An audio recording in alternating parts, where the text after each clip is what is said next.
नमस्कार। झारखंड की 10 फटाफट और काम की खबरों के लिए वीडियो को अंत तक जरूर देखें। रिमझिम फुहारों ने गिराया रांची समेत पूरे झारखंड का तापमान। 28 अप्रैल तक बारिश के साथ वज्रपात की चेतावनी।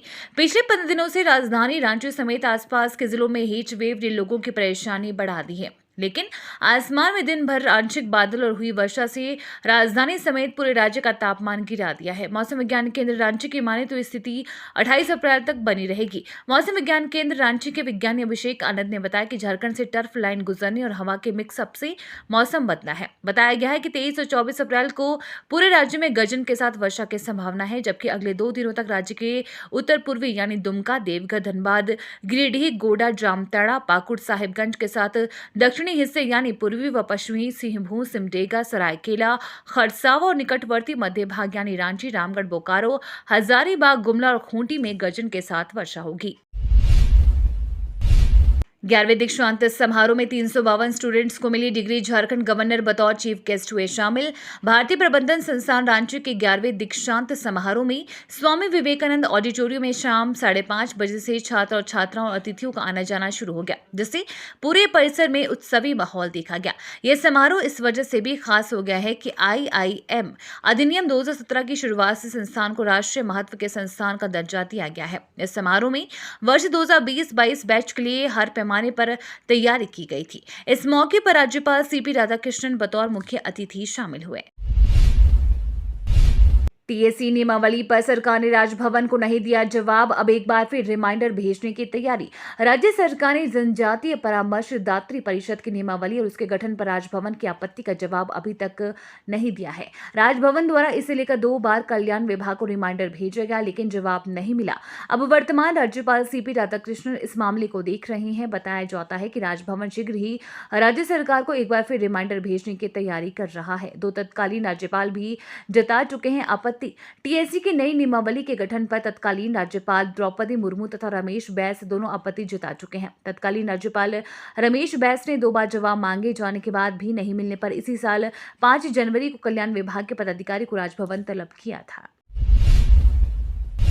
झारखंड नवोदय विद्यालय की प्रवेश परीक्षा 29 अप्रैल को। जवाहर नवोदय विद्यालय की प्रवेश परीक्षा 29 अप्रैल को होगी। इसके लिए एडमिट कार्ड जारी कर दिया गया है। परीक्षा ऑफलाइन मोड में होगी। परीक्षा 2 घंटे की होगी। रिपोर्टिंग टाइम सुबह 10:30 बजे रखा गया है। परीक्षा दिन के 11:30 बजे से शुरू होगी, जो 1:30 बजे तक चलेगी। झारखंड में परीक्षा 4 भाषाओं हिंदी, इंग्लिश, उर्दू, ओडिया में ली जाएगी। परीक्षा में कुल 80 प्रश्न पूछे जाएंगे। रीजनिंग में 40 प्रश्न पूछे जाएंगे, इसके लिए 50 नंबर मिलेगा। वहीं अंक गणित में 20 प्रश्न पूछे जाएंगे, जिसमें 25 नंबर मिलेगा। भाषा में 20 प्रश्न पूछे जाएंगे, जिसमें 25 नंबर दिए जाएंगे। सभी प्रश्न ऑब्जेक्टिव प्रकार के होंगे और प्रत्येक के लिए 1 अंक मिलेगा। कोई नेगेटिव मार्किंग नहीं होगी। प्रश्न पत्र में 3 खंड में कुल 100 अंक के 80 प्रश्न होंगे। दिव्यांग छात्रों को अतिरिक्त 40 मिनट का समय दिया जाएगा। IPL 2023 के बाद नहीं दिखेगा धोनी का जलवा, अपने भविष्य पर दिया बड़ा बयान। कैप्टन कूल और चेन्नई सुपर किंग्स के कप्तान महेंद्र सिंह धोनी ने IPL से संन्यास का इशारा कर दिया है। अंतर्राष्ट्रीय क्रिकेट को वे पहले ही अलविदा कर चुके हैं। माही साल में 2 महीने सिर्फ IPL ही खेलते हैं, लेकिन जल्द ही वे इस टूर्नामेंट में भी खेलना बंद कर सकते हैं।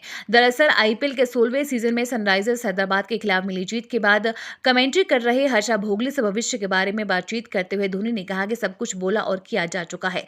चाहे मैं जितना भी लंबा खेलूं, लेकिन ये मेरी करियर का आखिरी चरण है, इसका लुत्फ उठाना जरूरी है।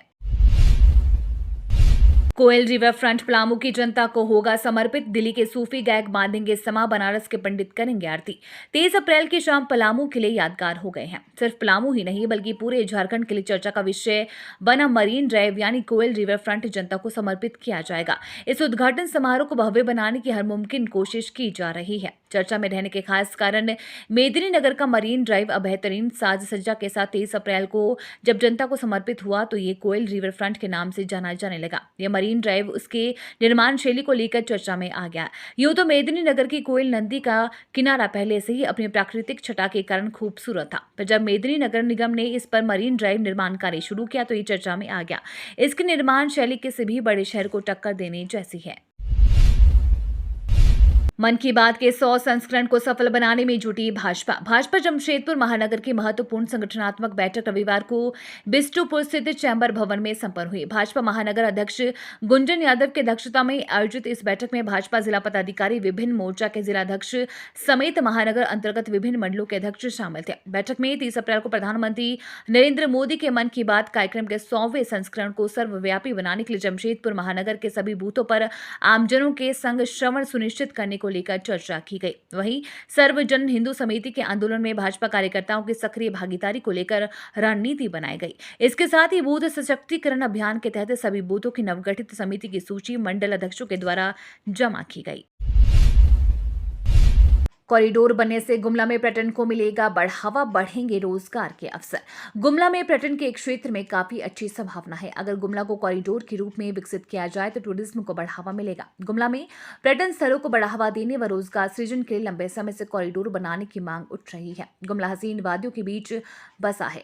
दक्षिणी कोयल व शंख नदी के छिलाकर बहती जलधारा है। ऊंचे ऊंचे पहाड़ है, घुमावदार रोड है, घने जंगलों के बीच बसे गांव है। पहाड़ की चोटी पर सुंदर तालाब व हरे भरे पेड़ हैं। कोयल की कूक, चिड़ियों की चहचहाहट, ऐसा लगता है कि गुमला जिले को प्रकृति ने खुद संवारा है। इन पर्यटन स्थलों को जोड़कर कॉरिडोर बनाने से न केवल रोजगार के अवसर खुलेंगे बल्कि पलायन, गरीबी, बेरोजगारी कम होगी। कांग्रेस के पूर्व विधायक सुखदेव भगत ने कहा कि गुमला व लोहरदगा जिले के विकास के लिए जरूरी है पर्यटन स्थलों को विकसित कर इससे रोजगार के अवसर पैदा किए जाएंगे।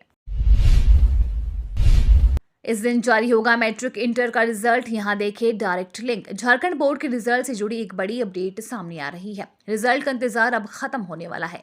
रविवार से कॉपियों की जांच शुरू हो गई है। ऐसा कहा जा रहा है कि मई महीने के अंतिम सप्ताह तक रिजल्ट आ जाएंगे। बताया जा रहा है कि 10वीं और 12वीं साइंस के परिणाम इस बार भी एक साथ जारी होगा, जबकि इंटर, कॉमर्स और आर्ट्स का रिजल्ट बाद में आएगा। ऐसे में छात्रों का इंतजार अब खत्म होने जा रहा है।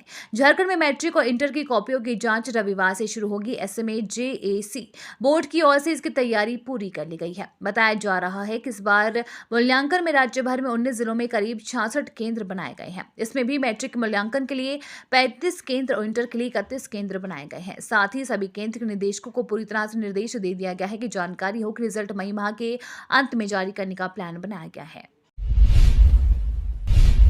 पलामू टाइगर रिजर्व में दिखे बाघ का 30 दिनों से नहीं मिला कोई ट्रेस, बाहर निकलने की संभावना। पलामू टाइगर रिजर्व में करीब 1 महीने पहले दिखे बाघ का अब कोई ट्रेस नहीं मिल रहा है, जबकि PTR प्रबंधन द्वारा इसकी खोजबीन में कुशल वन कर्मियों को लगाया गया है।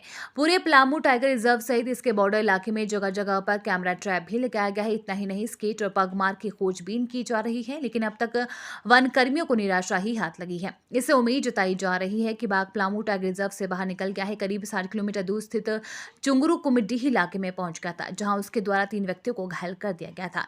यह घटना 23 मार्च की थी। इसके बाद वो बाघ कहां गायब हो गया, इसकी जानकारी नहीं मिल रही है। इसको लेकर वन विभाग के पदाधिकारी पूरी सतर्कता से जुटे हुए हैं।